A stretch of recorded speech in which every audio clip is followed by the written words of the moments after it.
Hello students, I welcome you all to the Rajangla education. और अपना जो चैप्टर चल रहा है वो है कोऑर्डिनेशन कंपाउंड्स। और इस चैप्टर का जो टॉपिक आज हम डिस्कस करने वाले हैं वो है valence bond theory, VBT. Last class जो हमने पढ़ी थी तो उस लास्ट क्लास में हमने क्या डिस्कस किया था, वर्नर्स थ्योरी पढ़ी थी हमने, राइट। जब हमने कोऑर्डिनेशन कॉम्प्लेक्स वाला जो चैप्टर है हमारा कोऑर्डिनेशन कंपाउंड ये स्टार्ट किया था तो मैंने स्टार्टिंग से ही तुम्हें बोला था कि पहले हमने पोर्शन एक कवर करेंगे नोमेनक्लेचर वाला, जहाँ पे हमने कॉम्प्लेक्सेस कैसे उनको नेम करना है, अलग अलग टाइप के कॉम्प्लेक्सेस जब हमें मिलेंगे वो वाले पॉइंट्स देखे थे, उनका नोमेनक्लेचर पूरा सीखा था, राइट।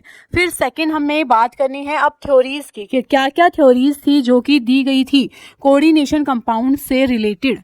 उसमें हमने पहली थ्योरी हमारी पढ़ी थी जो कि कौन सी थी, वर्नर की थ्योरी थी। वर्नर्स थ्योरी के बारे में हमने लास्ट क्लास में डिस्कस किया था, राइट। और आज की जो क्लास है उसमें बहुत इंपॉर्टेंट थ्योरी जो कि वैलेंस बॉन्ड थ्योरी है, वीबीटी जिसको बोला जाता है, उस थ्योरी के बारे में हम लोग डिस्कस करने वाले हैं। क्लियर? तो हम स्टार्ट करेंगे आज VBT. VBT stands for valence bond theory,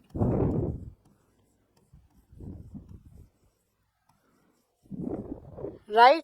अब ये थ्योरी हमें क्या क्या एक्सप्लेन करती है, क्या क्या बातें हैं, क्या इसके पोस्टुलेट्स हैं, उन पॉइंट्स के बारे में एक बार थोड़ा देखते हैं। फिर उसके बाद ये थ्योरी किस चीज़ के ऊपर बेस्ड है, एक्सपेरिमेंटल है थोड़ी सी या फिर किस वे में ये थ्योरी आगे आगे जो है बढ़ती है वो हमें देखना है, ठीक है। तो स्टार्ट करेंगे वैलेंस बॉन्ड थ्योरी के बारे में। इस थ्योरी के अकॉर्डिंग जो पहला पॉइंट है, ये थ्योरी जो कहती है कि यहाँ पे जो भी हमारा मेटल होगा, ठीक, जो भी हमारा मेटल होगा वो अपने वैकेंट ऑर्बिटल्स प्रोवाइड करेगा, और जो हमारा लिगैंड होगा वो इलेक्ट्रॉन्स के साथ आएगा और अपने इलेक्ट्रॉन्स को उन वैकेंट ऑर्बिटल्स के अंदर डोनेट करके जाएगा। क्लियर है? ध्यान से सुनेंगे क्या कह रहा है यहाँ पे कि ये हमारे पास जो मेटल है, जनरली ये मेटल डी ब्लॉक से ही होते हैं, मैंने पहले भी बताया। ये क्या वैकेंट ऑर्बिटल्स प्रोवाइड करेंगे, वैकेंट ऑर्बिटल्स, ये अपनी वैकेंट ऑर्बिटल्स प्रोवाइड करने वाले हैं। और जो लिगेंड्स हैं, नेक्स्ट पॉइंट में है कि जो लिगेंड्स हैं वो क्या करेंगे, इलेक्ट्रॉन पेयर के साथ आएंगे। जो हमारे लिगेंड्स हैं वो क्या करेंगे, अपने इलेक्ट्रॉन पेयर के साथ आएंगे और फिर वो अपने इलेक्ट्रॉन पेयर को मेटल के वैकेंट ऑर्बिटल में आकर डोनेट कर देंगे। क्लियर? अब देखो यहाँ पे जो बॉन्ड बनता है वो कौन सा बॉन्ड बनता है, कोऑर्डिनेशन कंपाउंड्स के अंदर जो बॉन्ड का फॉर्मेशन होता है वो होता है कोऑर्डिनेट बॉन्ड, राइट। तो कोऑर्डिनेट बॉन्ड बनता है, इसीलिए हम यहाँ पे कह रहे हैं कि जो मेटल अपने ऑर्बिटल्स प्रोवाइड करने वाला है वो कैसे ऑर्बिटल्स होने चाहिए, वैकेंट ऑर्बिटल होने चाहिए। वो जो ऑर्बिटल्स प्रोवाइड करेगा वो हाफ फिल्ड नहीं चाहिए हमें, है ना। जब हम कोवेलेंट बॉन्डिंग की बात करते थे, जैसे मैं यहाँ पे साइड में थोड़ा लिख देती हूँ, जब हम कोवेलेंट बॉन्डिंग की बात करते थे तो वहाँ पे हम क्या कहते थे कि जो हमारा मेटल होगा उसके ऑर्बिटल्स पहले हाइब्रिडाइज करेगी, और जैसे ही वो ऑर्बिटल्स हाइब्रिडाइज कर जाती है आपस में तो हमारे सिंगल सिंगल इलेक्ट्रॉन हर एक ऑर्बिटल में हमें दिखते थे और वो दूसरे के साथ शेयरिंग करके इलेक्ट्रॉन्स बनाते थे, राइट। तो वहाँ पे जो बॉन्डिंग होती थी वो कोवेलेंट बॉन्डिंग थी। यहाँ पे मेटल को क्या करना है, अपने ऑर्बिटल्स को एकदम खाली रखना है, जिससे कि जो लिगेंड आए वो 2 इलेक्ट्रॉन लेके आने वाला है और वो दोनों इलेक्ट्रॉन्स उस ऑर्बिटल में शेयर करे और जिससे कि उनके बीच में कोऑर्डिनेट बॉन्ड का फॉर्मेशन हो। क्लियर? तो यहाँ पे देखो एक कोवेलेंट बॉन्डिंग का एग्जांपल देखते हैं, जैसे कि BF3 हमने पहले भी पढ़ा है। अगर मैं यहाँ पे बोरोन की कॉन्फ़िगरेशन देखूं, राइट, तो यहाँ पे बोरोन की कॉन्फ़िगरेशन क्या है, देखो 1s2 2s2 2p1, राइट। अब जब भी हमारी बॉन्डिंग होगी तो वैलेंस इलेक्ट्रॉन, जो आखिरी शेल की इलेक्ट्रॉन है, वैलेंस के जो इलेक्ट्रॉन्स है वही इन पार्टिसिपेट करेंगे। तो यहाँ पे मैं बना लेती हूँ कि जो बोरोन है वो इस तरीके से है 2s2 और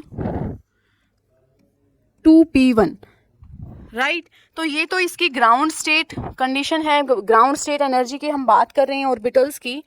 जब यहाँ पे एक्साइटेड स्टेट की मैं बात करूंगी, या फिर मैं कहूँ कि जब ये ऑर्बिटल्स आपस में क्या करेगी, हाइब्रिडाइज होगी। बिकॉज बॉन्डिंग करने से पहले क्या करना है, हमें हाइब्रिडाइज करना है ऑर्बिटल्स को, ठीक है। तो ये चीज़ पहले होती है जब भी कोई भी एटम बॉन्ड बनाने के लिए जाएगा। तो यहाँ से जब इनका हाइब्रिडाइजेशन होगा तो सारी ऑर्बिटल्स की एनर्जी इक्विवेलेंट हो जाती है और इनको हम बोलते हैं हाइब्रिडाइज्ड ऑर्बिटल। तो यहाँ से क्या हुआ कि ये इलेक्ट्रॉन जंप करके यहाँ गया, 3 ऑर्बिटल्स इसकी सिंगली फिल्ड हो गई, राइट। अब ये 3 इलेक्ट्रॉन्स को 3 अदर एटम्स के साथ शेयर कर सकता है BF3, और वहाँ पे 3 कोवेलेंट बॉन्ड का फॉर्मेशन कर सकता था, राइट। तो यहाँ पे देखो एक फ्लोरीन आएगा, फ्लोरीन अपना 1 इलेक्ट्रॉन लेके आएगा और इसके साथ शेयर करके एक बॉन्ड बना लेगा। यहाँ पे दूसरा फ्लोरीन आके इसके साथ शेयरिंग करेगा और एक बॉन्ड का फॉर्मेशन कर लेगा। ऐसे ही एक और फ्लोरीन आएगा और यहाँ पे एक और sharing of electron, 1 electron boron दे रहा है, 1 फ्लोरीन देगा, और शेयरिंग ऑफ इलेक्ट्रॉन्स के थ्रू इनके बीच में क्या हो जाएगी, कोवेलेंट बॉन्डिंग हो जाएगी, क्लियर।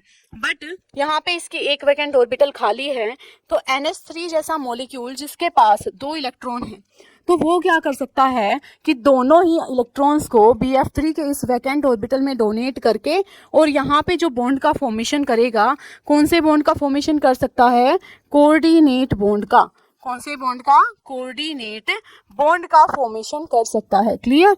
तो यहाँ पे ये डिफरेंस होता है कोवेलेंट बॉन्डेड मॉलिक्यूल्स और कोऑर्डिनेट बॉन्डेड मॉलिक्यूल्स में। इसीलिए हम कह रहे हैं कि जब हमें कोऑर्डिनेशन कंपाउंड बनाना है तो जो मेटल हम यूज़ कर रहे हैं उसके पास वैकेंट ऑर्बिटल्स होने चाहिए, क्लियर। और जो लिगेंड आ रहा है उसके पास इलेक्ट्रॉन पेयर होना चाहिए। इसीलिए जो हम लिगेंड्स लेते थे उसके ऊपर या तो लोन पेयर या फिर हमें नेगेटिव चार्ज ज़्यादातर केसेस में दिखाई देता था, क्लियर। तो ये बातें हमें क्या है, याद रख लेनी है।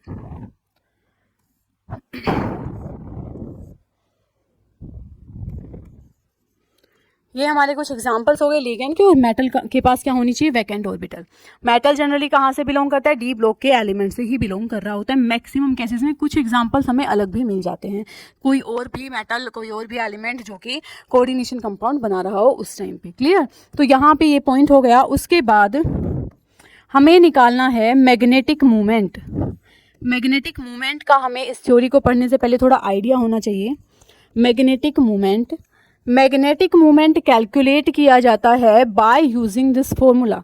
कौन सा फॉर्मूला, इसको हम रिप्रेजेंट करेंगे म्यू से, और इसका फॉर्मूला होता है √n × n+2, राइट। यहाँ पे जो ये n है वो रिप्रेजेंट कर रहा है अनपेयर्ड इलेक्ट्रॉन ऑफ मेटल।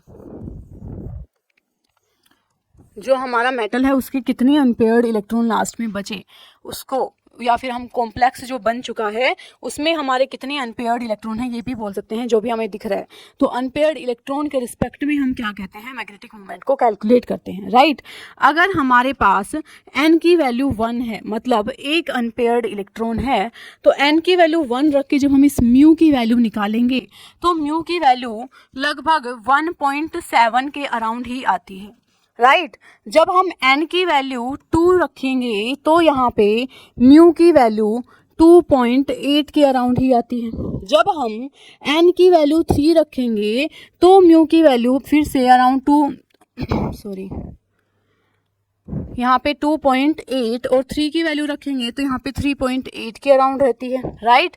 जब हम n की वैल्यू 4 लेते हैं तो म्यू की वैल्यू क्या आती है, 4.9 के अराउंड। n की वैल्यू 5 रहने पे म्यू की वैल्यू लगभग कितनी आती है, 5.9 के अराउंड, राइट। तो जितने नंबर ऑफ अनपेयर्ड इलेक्ट्रॉन्स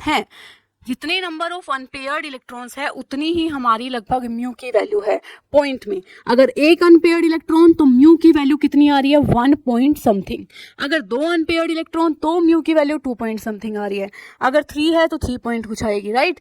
तो यहाँ से अगर हमें मैग्नेटिक मूवमेंट की वैल्यू पता है तो हम आइडिया लगा सकते हैं कि हमारे कॉम्प्लेक्स के पास कितने नंबर ऑफ अनपेयर्ड इलेक्ट्रॉन हैं। अगर म्यू की वैल्यू तुम्हें कोई कैलकुलेट करके दे, right, calculate in the sense experimentally mu की वैल्यू निकाल ले हम किसी कॉम्प्लेक्स को लेके, और फिर हम कहें कि भाई ये हमारा कॉम्प्लेक्स है और इस कॉम्प्लेक्स के लिए मैग्नेटिक मोमेंट की वैल्यू है 3.8, तो हमें आइडिया लग जाएगा कि उस कॉम्प्लेक्स में हमारा क्या है, जो हमारा मैग्नेटिक मोमेंट है वो अगर 3.8 आ रहा है, इसका मतलब उसके पास 3 अनपेयर्ड इलेक्ट्रॉन है। क्लियर? तो मैग्नेटिक मोमेंट से हम नंबर ऑफ अनपेयर्ड इलेक्ट्रॉन का आइडिया लगा सकते हैं। राइट, तो ये बात हमें यहाँ से जरूर समझ लेनी है, क्योंकि जब वैलेंस बॉन्ड थ्योरी आई थी उस टाइम पे उन्होंने क्या किया था, अलग अलग कॉम्प्लेक्सेस के मैग्नेटिक मोमेंट को कैलकुलेट किया एक्सपेरिमेंटली। राइट, और उन एक्सपेरिमेंटल ऑब्जर्वेशन से ही उन्होंने फिर क्या किया था, जो हमारे कॉम्प्लेक्सेस हैं उनका उन्होंने स्ट्रक्चर बनाया था कि भाई इस तरीके से इलेक्ट्रॉनिक अरेंजमेंट करके दिखाते हैं। क्लियर? तो उनके अकॉर्डिंग कोई ऐसा नहीं था कि कोई थ्योरेटिकली हम कोई सीरीज बना दें, लाइक स्पेक्ट्रोकेमिकल सीरीज आगे हमारी आएगी जो कि CFT के बाद आई थी। तो VBT की जब बात करते हैं तो किसी भी कॉम्प्लेक्स का बताने के लिए कि उसका क्या हाइब्रिडाइजेशन है क्या नहीं, तो हमें मैग्नेटिक मोमेंट की वैल्यू पता होना ज़रूरी है। क्लियर है सबको? ठीक है, तो ये पॉइंट पहले याद रखेंगे सभी। देखो, ये तो नॉर्मल बात है कि मेटल हमारा जो है वो अपनी ऑर्बिटल्स खाली करके रखेगा, वेट करेगा, तैयारी करके रखेगा कि आओ भाई लिगेंड और मेरे को इलेक्ट्रॉन डोनेट करो, और इलेक्ट्रॉन ऐसा, जो लिगेंड है वो ऐसा आना चाहिए कि जो इलेक्ट्रॉन लेके आए और मेटल को आके डोनेट करे। फिर उसके बाद मैग्नेटिक मूवमेंट का पॉइंट याद रखना है। मैग्नेटिक मूवमेंट का हमारा यहाँ पे क्या है, जितने नंबर ऑफ अनपेयर्ड इलेक्ट्रॉन्स होते हैं लगभग उतने ही हमारा मैग्नेटिक मोमेंट की वैल्यू आती है। ठीक है, 2 अगर अनपेयर्ड इलेक्ट्रॉन है तो 2 पॉइंट समथिंग ही मैग्नेटिक मोमेंट की वैल्यू तुम्हें ऑब्जर्व होगी। क्लियर? फॉर्मूला भी हमें गिवन है तो हम कैलकुलेट भी करके देख सकते हैं। राइट, ठीक है।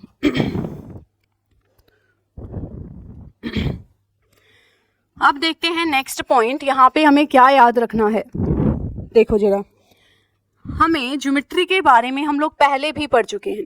ज्योमेट्री के बारे में हम क्लास 11 से पढ़ते हुए आ रहे हैं। ठीक है, यहाँ पे जब हम कॉम्प्लेक्सेस की बात करेंगे ना, तो जनरली हमारे कॉम्प्लेक्सेस या तो हमें कोऑर्डिनेशन नंबर 4 में मिलेंगे या 6 में मिलेंगे। 5 का कोई रेयरली दिख जाए, लेकिन कोऑर्डिनेशन 4 और 6 जो हैं वो मेजरली वही, मोस्ट ऑफ द टाइम वही हमारे कोऑर्डिनेशन नंबर होते हैं, और उसमें से भी हमारे मैक्सिमम कोऑर्डिनेशन कॉम्प्लेक्सेस हम जो पढ़ते हैं ना वो कोऑर्डिनेशन नंबर 6 वाले होते हैं। क्लियर? तो ये चीज़ भी हमें याद रखते हुए चलना है। तो हम यहाँ पे लिख लेते हैं ज्योमेट्री, और जो उसके जो भी हमारी हाइब्रिडाइजेशन है वो आ रही है, क्या बनेगी क्या नहीं। ठीक है, तो अगर हमारा है कोऑर्डिनेशन नंबर CN, यहाँ पे क्या रिप्रेजेंट कर रहा है, कोऑर्डिनेशन नंबर। तो कोऑर्डिनेशन नंबर अगर है 4 तो हमारे पास हो सकती है कॉन्फ़िगरेशन क्या, कोऑर्डिनेशन नंबर 4 है तो इसका मतलब sp3 का मतलब क्या होता है, टेट्राहेड्रल। राइट, 4 अगर लिगेंड्स जुड़े हुए हैं मेटल के साथ तो यहाँ पे क्या हो सकता है, टेट्राहेड्रल अरेंजमेंट।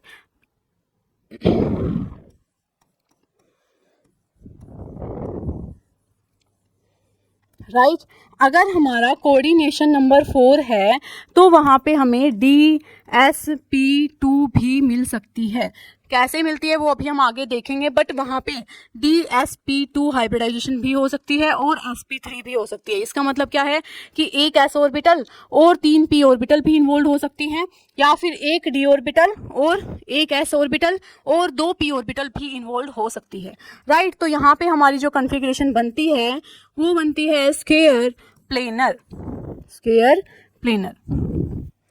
उसके बाद है कि अगर हमारा है कोऑर्डिनेशन नंबर 5 तो जनरली हम sp3t, ये हमारी जो ये हमारा क्या है, हाइब्रिडाइजेशन इसका आया sp3t, और यहाँ पे हमें जो स्ट्रक्चर मिलती है वो क्या मिलती है, ट्राइगोनल बाय पिरामिडल। राइट, तो ये हमारी यहाँ पे कंडीशन है।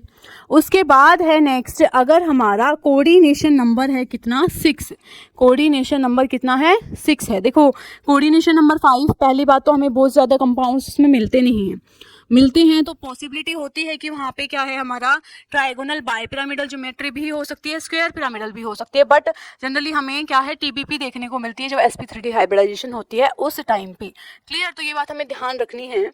उसके बाद ये हमारा मेन है 6, अगर हमारा क्या है, कोऑर्डिनेशन नंबर है 6 कोऑर्डिनेशन नंबर मतलब क्या, मेटल है और उसके साथ 6 लिगेंड्स जुड़े हुए हैं। तो उस टाइम पे जो हमारी ज्योमेट्री होती है वो हमेशा फिक्स रहेगी, ऑक्टाहेड्रल ही रहेगी, लेकिन वहाँ पे ऑर्बिटल्स अलग अलग इन्वॉल्व हो सकती है। मतलब वहाँ पे D2sp3 हाइब्रिडाइजेशन भी हो सकती है, या फिर वहाँ पे sp3d2 ये वाली हाइब्रिडाइजेशन भी हो सकती है, राइट। तो यहाँ पे हम एक एग्जांपल की हेल्प से समझते हैं कि यहाँ पे D2sp3 sp3d2 इस चीज़ का क्या मतलब है। कोऑर्डिनेशन नंबर 6 को हम यहाँ पे लेके चल रहे हैं क्योंकि मैक्सिमम कॉम्प्लेक्सेस हमें कोऑर्डिनेशन नंबर 6 में देखने को मिलेंगे। क्लियर, तो यहाँ पे लिखते हैं। तो अब हम यहाँ पे एक एग्जाम्पल लेके समझते हैं। किसका एग्जाम्पल लेते हैं, यहाँ पे वेनेडियम 3 पॉजिटिव का एग्जाम्पल लेते हैं, राइट। और उसकी हेल्प से समझेंगे कि कब हमारी जो कन्फिग्रेशन है, जो हमारी हाइब्रिडाइजेशन है वो किस हिसाब से वैरी करेगी, D2sp3 होगी या sp3d2 होगी, तो किस तरीके से ये चीज़ चलने वाली है। ठीक है, तो देखो जरा ध्यान से, वेनेडियम की मैं कन्फिग्रेशन पहले लिखती हूँ। क्या लिखती हूँ यहाँ पे कि वेनेडियम है, इसकी जो नॉर्मल कन्फिग्रेशन है वो क्या है, आर्गन, 18 नंबर तो यहीं तक हो गए। उसके बाद 4s2 और उसके बाद क्या है ये 3d3, ये इसके जनरल कन्फिग्रेशन है, राइट। अगर मैं यहाँ पे इसकी कन्फिग्रेशन को रिप्रेजेंट करूँगी तो कैसे करूँगी कि ये पहले आ गया 3d, राइट। उसके बाद ये हमारे पास आ गया 4s, फिर उसके बाद कौन आएगा आगे 4p, और 4p के बाद इसके पास आगे और क्या प्रेजेंट है, 4d भी प्रेजेंट है। तो ये हो गया 3d, 4s, 4p, 4d। तो ये हमारे डिफरेंट ऑर्बिटल्स हैं जो एक मेटल के पास, यहाँ पे वेनेडियम के पास प्रेजेंट है। और सिर्फ वेनेडियम ही नहीं, क्रोमियम, मैग्नीज, आयरन सबके पास प्रेजेंट होगी। इनके जो ग्रुप्स में नीचे प्रेजेंट है उनके पास भी सेम कंडीशन रहती है, राइट, क्योंकि इलेक्ट्रॉनिक कन्फिग्रेशन तो सेम ही चलेगी। अब वेनेडियम के पास है 3d3, 1 2 3, राइट, 4s2, तो ये हमने कन्फिग्रेशन बना दी। अब नेक्स्ट है कि वेनेडियम में से 3 इलेक्ट्रॉन निकाल दो, राइट, वेनेडियम में से 3 इलेक्ट्रॉन निकाल दो। हम यहाँ पे वेनेडियम 3 पॉजिटिव लिखने के बजाय इस तरीके से एक कॉम्प्लेक्स की फॉर्म में भी इसको रिप्रेजेंट कर सकते हैं, VH2O6 3 पॉजिटिव, मान लो ये कॉम्प्लेक्स था हमारे पास, ऐसे भी हम रिप्रेजेंट कर सकते हैं। क्लियर, तो यहाँ पे 3 पॉजिटिव का मतलब है कि हमने 3 इलेक्ट्रॉन बाहर निकालने हैं। तो यहाँ पे हमने क्या किया कि 3 इलेक्ट्रॉन निकाल दिए। तो पहले किसके निकलेंगे, 4s के। क्यों निकलेंगे पहले 4s में से, क्योंकि 4th जो ऑर्बिटल है हमारी वो दूर है न्यूक्लियस से, तो पहले इलेक्ट्रॉन 4s के निकलते हैं, फिर 3d के निकालने हैं। तो यहाँ पे 2 इलेक्ट्रॉन ये निकल गए, 1 इलेक्ट्रॉन ये बचा, क्या यहाँ पे 2 इलेक्ट्रॉन्स बच गए। क्लियर, तो अब जैसे ही ये 2 इलेक्ट्रॉन यहाँ पे बचे तो ये बाकी ऑर्बिटल्स क्या हो गई, खाली ऑर्बिटल हो गई, राइट। जो हमें मान लो कॉम्प्लेक्स मिला है, जो भी हमें यहाँ पे कॉम्प्लेक्स मिला है, इस कॉम्प्लेक्स का हमें क्या करना है कि ये जो कॉम्प्लेक्स है उसमें 6 लिगेंड्स सपोज आने वाले हैं। तो 6 लिगेंड्स अगर आने वाले हैं तो हमारा अब मेटल क्या करेगा कि अपने 6 ऑर्बिटल्स को तैयार करेगा कि भाई 6 लिगेंड्स आने वाले हैं इलेक्ट्रॉन्स डोनेट करने के लिए, तो 6 ऑर्बिटल्स जो हैं उनको रेडी करो, उनको खाली रखो ताकि वो आगे इलेक्ट्रॉन्स डोनेट करके कोऑर्डिनेट बॉन्ड बना सके। क्लियर, तो यहाँ पे उन्होंने यहाँ पे क्या किया है, देखो कि या तो वो पॉसिबिलिटी मैंने क्या बताई कि 6 लिगेंड्स अगर आते हैं तो या तो D2sp3 बनेगा या sp3d2, ये 2 बन सकता है, राइट। यहाँ पे इस D2 का मतलब क्या था कि ये 3D वाला अगर यूज़ करता है, अंदर वाली D यूज़ होती है, और D इसका क्या मतलब था कि ये बाहर वाली D का अगर यूज़ करता है, जैसे यहाँ पे ये बाहर वाली D कौन सी है, 4D है।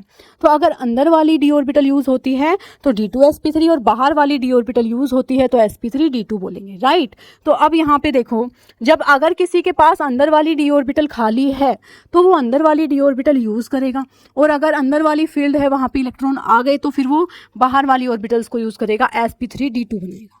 क्लियर, यहाँ पे इसके पास क्या है, देखो D2 कन्फिग्रेशन चल रही है, इसके D में सिर्फ अभी 2 ही इलेक्ट्रॉन हैं, तो इसके पास अंदर की ऑर्बिटल्स खाली है, तो ये इन ऑर्बिटल्स को हाइब्रिडाइज कर लेगा, राइट। 1 2 3 4 5 और 6, ये 6 ऑर्बिटल्स इसकी क्या बन जाएगी, हाइब्रिडाइज कर लेगा, और 6 लिगेंड्स को आने के लिए बोलेगा कि आओ अब इलेक्ट्रॉन्स को डोनेट कर सकते हो। क्लियर, तो यहाँ पे हमारी ये 6 हाइब्रिड ऑर्बिटल बन जाएगी, ठीक है, ये 6 ऑर्बिटल्स हैं। यहाँ पे H2O आएगा, अपने इलेक्ट्रॉन इसके साथ डोनेट करके कोऑर्डिनेट बॉन्ड का फॉर्मेशन करेगा और यहाँ पे टोटल 6 कोऑर्डिनेशन नंबर का हमारा कॉम्प्लेक्स जो है वो बन जाएगा। तो इस तरीके से कोऑर्डिनेशन कंपाउंड्स का फॉर्मेशन किया जाता है according to valence bond theory, right. But बात अभी ये आती है कि ठीक है, कंपाउंड्स का फॉर्मेशन तो हो जाएगा, लेकिन कब हमारा क्या कंपाउंड बनेगा, कब अंदर वाली डी ऑर्बिटल यूज़ होगी, कब नहीं, तो वो कंडीशन भी देखनी पड़ेगी। तो ध्यान से देखेंगे ज़रा कि अगर हमारी कन्फिग्रेशन जो इसकी ऑक्सीडेशन स्टेट है उस टाइम पे देखनी है कि उसके पास कितनी जगह खाली है। कोई भी कॉम्प्लेक्स गिवन होगा, उसकी ऑक्सीडेशन स्टेट निकाल लो और उस ऑक्सीडेशन स्टेट में देखो कि उसके पास अब कितनी जगह खाली है, कौन सी ऑर्बिटल वैकेंट है या नहीं है, ठीक है। तो जरा ध्यान से इसमें देखेंगे, अगर हमारी कन्फिग्रेशन आती है D1, जैसे यहाँ पे आई थी D2 कन्फिग्रेशन, ठीक है, तो D1 कन्फिग्रेशन आती है, मतलब एक ही इलेक्ट्रॉन है D ऑर्बिटल में, राइट। तो अगर एक ही इलेक्ट्रॉन है D ऑर्बिटल में तो बाकी सारी तो खाली हुई है, सारी खाली पड़ी हैं। अगर सारी खाली पड़ी हैं तो अंदर वाली D ऑर्बिटल को यूज करते हुए हमारा क्या बनेगा, D2sp3 कन्फिग्रेशन बन जाएगी, राइट। अगर मान लो यहाँ पे D2 कन्फिग्रेशन है जो कि इस केस में थी, तो 2 इलेक्ट्रॉन है तो 2 इलेक्ट्रॉन अंदर की 2 ऑर्बिटल में आ गए, तो इन्होंने तो D2sp3 यहाँ पर भी बन सकती है क्योंकि अंदर ऑर्बिटल्स बाकी सारी खाली पड़ी हुई है, क्लियर। तो यहाँ पे अगर D1 है D2 कन्फिग्रेशन बनती है या फिर D3 कन्फिग्रेशन बनती है। यहाँ पे अगर यहाँ D3 तक भी इलेक्ट्रॉन आ जाते हैं तो भी हमारी D2sp3 ही जो है हाइब्रिडाइजेशन वहाँ पे जाएगी, ठीक है। तो D1 D2 D3 अगर कन्फिग्रेशन बनती है तो हमारा क्या बनेगा, D2sp3 ये बनेगा, क्लियर। अब बात आती है कि अगर हमारे पास यहाँ पर अगर हमारे पास D4 D5 या फिर D6 कन्फिग्रेशन है तो क्या होगा, इसके बारे में हम अभी आगे बात करेंगे। इसको अभी थोड़ी देर के लिए यहीं रोकते हैं, D4 D5 और D6 को। फिर उसके बाद हम बात करते हैं D7 D8 D9 और D10 इसके बारे में, राइट। अगर ये कन्फिग्रेशन है तो फिर क्या होगा, तो देखो जरा ध्यान से। अगर मैं यहाँ पे D7 बनाती हूँ, अंदर वाली D ऑर्बिटल है ये, ठीक है, 7 इलेक्ट्रॉन मतलब 1 2 3 4 5 6 इलेक्ट्रॉन यहाँ पे आएगा और 7th इलेक्ट्रॉन यहाँ पे आएगा, ठीक है। अगर मान लो यहाँ पे अगर तुम इन सारे इलेक्ट्रॉन्स को पेयर भी करके रख दोगे ना, मतलब सारे इलेक्ट्रॉन्स को तुम पेयर कर दो, कोई स्ट्रॉन्ग लिगेंड आता है वो क्या कर देता है, जनरली पेयर अप कर देता है इलेक्ट्रॉन्स को। तो अगर सारे इलेक्ट्रॉन पेयर अप भी हो जाएं, एक में एक 2 इलेक्ट्रॉन भी आ जाएं, तब भी हमारे 7 इलेक्ट्रॉन आते हैं, इतनी जगह ऑक्यूपाई करते हैं, क्लियर। तो यहाँ पे ये हमारी D7 कन्फिग्रेशन है। तो अगर हम पेयरिंग करके भी इलेक्ट्रॉन्स को रखना चाहें कि एक ऑर्बिटल में 2 इलेक्ट्रॉन हम रख दें, तब भी हमारे पास ये जगह नहीं बच रही है कि हम अंदर वाली 2 D ऑर्बिटल्स को खाली रख पा रहे हैं, राइट। तो अगर हमारी D7 D8 D9 या D10 कन्फिग्रेशन है तो हमेशा ही हमारा जो कॉम्प्लेक्स है वो कौन सा बनेगा, sp3D2 ये वाला कॉम्प्लेक्स बनने वाला है, क्लियर। अगर हमारी कन्फिग्रेशन बनती है D1 D2 D3 तो D2sp3 हाइब्रिडाइजेशन, और हमारा अगर बनता है D7 to D10 तो हमारा क्या बनेगा, sp3D2, क्लियर है। तो अगर हमारा D4 D5 और D6 बनता है तो हम क्या करें, तो देखो अगर D4 की बात करते हैं तो हमारे पास क्या रहेगा, D4 बना के देखते हैं कैसा रहता है, 1 2 3 4। D4 में अगर इलेक्ट्रॉन ऐसे रखे गए तो हमारा क्या केस बनेगा कि यहाँ पे पेयरिंग जो है वो नहीं हो रही है, तो यहाँ पे D2sp3 नहीं बन सकता क्योंकि एक ही ऑर्बिटल खाली बची है, राइट। अगर यहाँ पे हम पेयरिंग कर दें D4 में, अगर हम यहाँ पे क्या कर दें, पेयरिंग कर दें, तो हमारा 1 2 और 3 4, तो हमारा ये D2sp3 बन सकता है, क्लियर। तो यहाँ पे क्या है, फिर कंडीशन बन जाएगी कि कब तुम्हें पेयरिंग करनी है और कब तुम्हें पेयरिंग नहीं करनी, क्लियर। तो इस वजह से यहाँ पे हमारे दोनों केसेस बन सकते हैं। यहाँ पे हमारे D2sp3 भी बन सकता है और sp3D2 दोनों ही हाइब्रिडाइजेशन यहाँ पे फॉलो हो सकती है। क्लियर? तो कब कौन सी हाइब्रिडाइजेशन फॉलो होगी ये हमें समझना है। अब जो ये हमारी वैलेंस बॉन्ड थ्योरी थी ना, इन्होंने क्या किया कि जो सारे कॉम्प्लेक्सेस थे ना उनको एक्सपेरिमेंटली उनका क्या कर लिया, मैग्नेटिक मोमेंट कैलकुलेट कर लिया। और एक्सपेरिमेंटल कैलकुलेशन के बाद उन्होंने कहा इस कंपाउंड की मैग्नेटिक मोमेंट वैल्यू इतनी है, तो इतनी मैग्नेटिक मोमेंट वैल्यू है। तो अब तुम मैग्नेटिक मोमेंट की वैल्यू पता चल गई, तो हमें क्या पता चल गया, इसमें इतने अनपेयर्ड इलेक्ट्रॉन हैं। और अनपेयर्ड इलेक्ट्रॉन पता चल गया तो फिर हम बता सकते हैं कि इसमें हमें पेयरिंग करनी है कि पेयरिंग नहीं करनी है। राइट? तो जो वैलेंस बॉन्ड थ्योरी है वो हमें कोई तरीका नहीं बताती कि इनका हम कैसे कैलकुलेट करते हैं। एक्सपेरिमेंटल है पूरी की पूरी थ्योरी कि अगर हमें मैग्नेटिक मोमेंट की वैल्यू एक्सपेरिमेंटली पता चल जाए तो हम ये ऑर्बिटल बना के दिखा सकते हैं कि कैसे यहाँ पे बॉन्डिंग होगी। क्लियर? तो यहाँ पे देखो नेक्स्ट एक एग्जांपल मैं यहाँ पे लिखती हूँ, FeCN6 3 नेगेटिव। यहाँ पे सबसे पहला हमारा काम क्या होगा, सबसे पहला है कि आयरन की ऑक्सीडेशन स्टेट कैलकुलेट कर लो। X मान लेंगे, ठीक है, X -6 क्योंकि Cn पे -1 चार्ज है और 6 साइनाइड है तो -6 चार्ज है, तो X -6 is equals to -3। So X की वैल्यू कितनी आ जाएगी हमारी, यहाँ पे 3 आ जाएगी। ये इसकी ऑक्सीडेशन स्टेट है। ठीक है, अब हम आयरन की ग्राउंड स्टेट कन्फिग्रेशन लिखते हैं। ग्राउंड स्टेट कन्फिग्रेशन क्या है, आर्गन, फिर उसके बाद क्या है बताओ, आर्गन 4s2 और 3d6, ये हमारी आयरन की कन्फिग्रेशन है। क्लियर? अब उसके बाद इन्होंने क्या किया है कि इसके बना लेते हैं ऑर्बिटल्स। ये है हमारा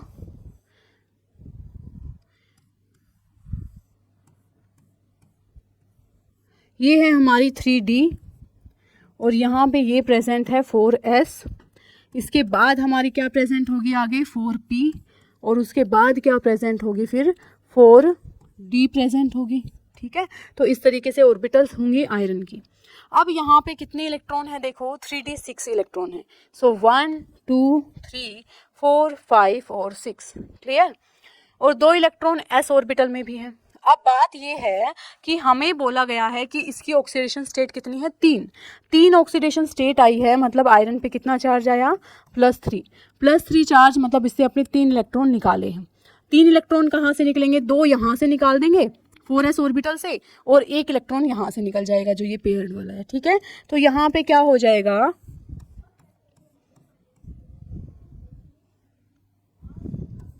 तो ये हमारी d ऑर्बिटल्स हो गई, 3d ऑर्बिटल। उसके बाद है नेक्स्ट 4s ऑर्बिटल, उसके बाद है नेक्स्ट 4p, और उसके बाद भी प्रेजेंट है कौन, 4d ऑर्बिटल। राइट? तो ये हमारी कन्फिग्रेशन है। अब 3 इलेक्ट्रॉन निकालने के बाद की कंडीशन देखो। अब हमें नहीं पता कि हमें इन इलेक्ट्रॉन्स को पेयर करके रखना है कि हमें इन इलेक्ट्रॉन्स को एक एक करके जैसे डले हुए वैसे रख देना है। ठीक है, अब यहाँ पे वीबीटी ने क्या किया, एक्सपेरिमेंट किया और इस कॉम्प्लेक्स को एक्सपेरिमेंटली चेक किया, और चेक करने के बाद इन्होंने कहा कि ये जो कंपाउंड है, एक्सपेरिमेंट से कंक्लूड किया कि ये जो कंपाउंड है भाई, इसका मैग्नेटिक मोमेंट है 1.7। राइट? इसका मैग्नेटिक मोमेंट है 1.7 के अराउंड आ रहा है। इसका मतलब क्या हुआ कि इसके अंदर एक अनपेयर्ड इलेक्ट्रॉन बचना चाहिए, एक इलेक्ट्रॉन बचना चाहिए। तो यहाँ पे देखो, जब इसमें से हमने 3 इलेक्ट्रॉन निकाल दिए तो इसकी कन्फिग्रेशन क्या बचेगी, 3d5 बचेगी। राइट? अगर हम इन 5 इलेक्ट्रॉन्स को एक एक करके फिल करेंगे तो क्या इसका मैग्नेटिक मोमेंट 1 आएगा, 1 पॉइंट समथिंग आ पाएगा? नहीं, क्योंकि n की वैल्यू 5 हो जाएगी तो मैग्नेटिक मोमेंट भी 5 पॉइंट समथिंग आएगा। राइट? तो यहाँ पे इसका मतलब क्या है कि आयरन के अंदर जो 5 इलेक्ट्रॉन बचे ना, वो कौन से फॉर्म में प्रेजेंट है, पेयरिंग हमने उसकी कर दी है। राइट? ताकि हमारा एक ही अनपेयर्ड इलेक्ट्रॉन बचे, और इसकी कन्फिग्रेशन फिर क्या बनेगी, D2sp3, कि यहाँ पे 2 अंदर की d ऑर्बिटल, एक s ऑर्बिटल और 3 p ऑर्बिटल्स, इनको इंक्लूड हमने किया है ड्यूरिंग बॉन्ड फॉर्मेशन। क्लियर है ये बात, सबको समझ में आ रही है? तो D2sp3 यहाँ पे बन गई। VBT ने क्या बताया हमें कि जो भी हमारा कॉम्प्लेक्स बनेगा वो इनर ऑर्बिटल कॉम्प्लेक्स या आउटर ऑर्बिटल कॉम्प्लेक्स बनेगा। कैसे पता चलेगा? उसके मैग्नेटिक मोमेंट वैल्यू के थ्रू। क्लियर? तो ऐसे ही उन्होंने एक और यहाँ पे एग्जाम्पल ले सकते हैं, Fe(F6)3 नेगेटिव। यहाँ पर भी सेम है, आयरन की जो ऑक्सीडेशन स्टेट आएगी वो यहाँ पे कितनी आएगी? 3 ही आएगी। मीन्स एक्स की वैल्यू हमारी 3 आएगी सेम, राइट?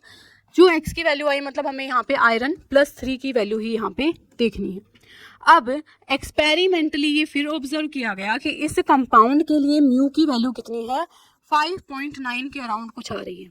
म्यू की वैल्यू 5.9 के अराउंड है, इसका मतलब यहाँ पर अनपेयर्ड इलेक्ट्रॉन कितने हैं? 5 है। क्लियर? तो अनपेयर्ड इलेक्ट्रॉन अगर 5 है तो इस बार हमें क्या करना है कि जो इसकी ये 3D ऑर्बिटल्स हैं तो इनके अंदर सारे इलेक्ट्रॉन सिंगली फील्ड हैं, राइट? अगर सिंगल इलेक्ट्रॉन सभी में फिल कर दिया तो जो लिगेंड्स आने वाले हैं अब वो कहाँ पे जाएंगे? जो ये बाहर वाली ऑर्बिटल्स हैं ना, इनके अंदर इलेक्ट्रॉन्स जाने वाले हैं। किसमें? 4s में, 3p में और 4d में। क्लियर?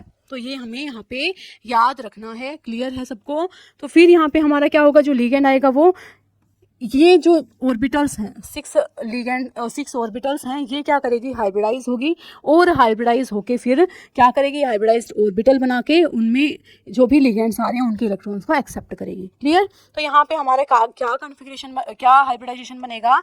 sp3d2 है, ये भी ऑक्टाहेड्रल है, ये भी ऑक्टाहेड्रल। बस डिफरेंस ये है, यहाँ पे इनर आउटर ऑर्बिटल यूज हो रही थी और यहाँ पे इनर वाली d ऑर्बिटल यूज हो रही है। ठीक है? तो ये जो हमारा मैग्नेटिक मूवमेंट वाला कॉन्सेप्ट है ये यूज़ किया गया था VBT के अकॉर्डिंग। VBT हमें डायरेक्टली नहीं बता पाती कि भाई जो भी हमारा लिगेंड है उसकी हमें पेयरिंग करनी है या नहीं। हालांकि ये जो क्वेश्चंस है ना, इनको हम आगे जब स्पेक्ट्रोकेमिकल सीरीज़ के बारे में पढ़ लेंगे तो बिना मैग्नेटिक मोमेंट वैल्यू की हेल्प से भी हम इनको निकाल के देख सकते हैं, सोल्व कर पाएंगे, क्योंकि हमें उस टाइम पे पता रहेगा कि ये जो लिगेंड है ये पेयरिंग करवाएगा या फिर नहीं करवाएगा। बट VBT ने इस बारे में नहीं बताया था कि कौन लिगेंड स्ट्रॉन्ग होता है या फिर कौन वीक लिगेंड होता है। उसने अपने यहाँ पे जो दिया था वो पूरा मैग्नेटिक मूवमेंट के ऊपर बेस्ड था। ठीक है? तो ये सारी बातें हमें मैग्नेटिक मूवमेंट वगैरह जो भी रिलेटेड हैं, inner orbital complex, outer orbital complex, ये सारे पॉइंट्स हमें याद रखने हैं about valence bond theory. Clear? तो देखो आज की क्लास में क्या क्या काम हुआ है। वैलेंस बॉन्ड थ्योरी है, सिंपल थ्योरी है। मेटल अपने ऑर्बिटल्स को खाली करके रख रहा है तैयार एकदम, क्या करेगा? लिगेंड आके इलेक्ट्रॉन को वहाँ पे डोनेट कर देगा। क्लियर? उसके बाद यहाँ पे क्या करना है? मैग्नेटिक मूवमेंट का हमें आइडिया होना चाहिए अगर हम ये थ्योरी पढ़ रहे हैं। क्लियर? अगर हमारे नंबर ऑफ अनपेयर्ड इलेक्ट्रॉन जितने होते हैं लगभग उतना ही मैग्नेटिक मूवमेंट रहता है। अगर 1 है तो 1.72 है तो 2 पॉइंट समथिंग, इस तरीके से वैल्यूज चलती हैं। फिर हमने क्या देखा था कि कोवेलेंट और कोऑर्डिनेट बॉन्ड डिफरेंट होते हैं।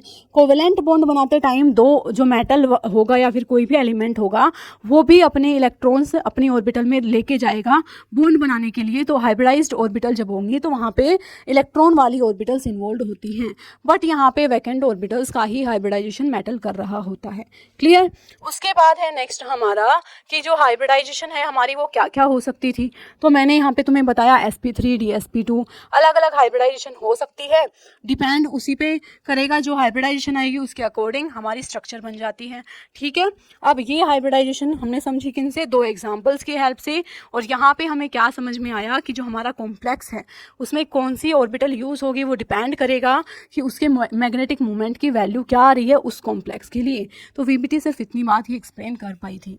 अब हमारा कल का काम क्या रहेगा? हम VBT से रिलेटेड अलग और ज़्यादा क्वेश्चंस जो हैं वो सोल्व करेंगे, प्रैक्टिस करेंगे और बता पाएंगे कि भाई ये जो थ्योरी है वो कहाँ तक एप्लीकेबल है, क्या उसकी लिमिटेशंस फिर भी रह गई, जिसकी वजह से फिर नेक्स्ट थ्योरी हमें क्रिस्टल फील्ड थ्योरी पढ़नी पड़ी। क्लियर? तो नेक्स्ट की क्लास में हम लोग ये सारी बातें रिवाइज फिर से करेंगे एक बारी और फिर आगे भी कंटिन्यू करेंगे। टिल देन इसको रिवाइज करो एंड गुड बाय।